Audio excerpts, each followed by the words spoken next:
सुन रहे हैं बगैवा से डीजे धमाका को। डीजे अजय मलमल निमन लागै छै ओकर चाल, घूमै छै हाथ में लके मोबाइल, फोटो में लगबै छै रोज होटलाली, मारे छै लाइन छोरी ओए टोला बाली, मारे छै लाइन छोरी ओए टोला बाली। निमन लागै छै ओकर चाल, घूमै छै हाथ में लके मोबाइल, फोटो में लगबै छै रोज होटलाली, मारे छै लाइन छोरी ओए टोला बाली, मारे छै लाइन छोरी ओए टोला बाली, ओए टोला बाली, ओए टोला बाली।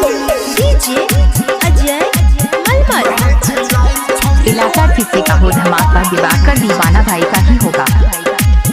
मारे छै कनखी हिलाबै छै छाती, मिलै न बोलबै छै मुखिया के गाची, मिलै न बोलबै छै मुखिया के गाची।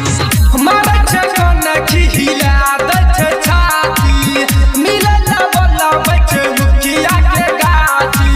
छोरी पतर की करै छै पसंद हो, देखबै छै हमारा लोभ वाला सीन हो, काचे उमर में उबालै छै छाली, उबालै छै छाली, मारे छै लाइन छोरी ओए टोला बाली, मारे छै लाइन छोरी ओए टोला बाली,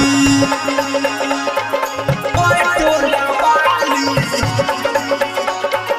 ओए टोला बाली। डीजे अजय अभी सुन रहे दिवाकर दीवाना भाई।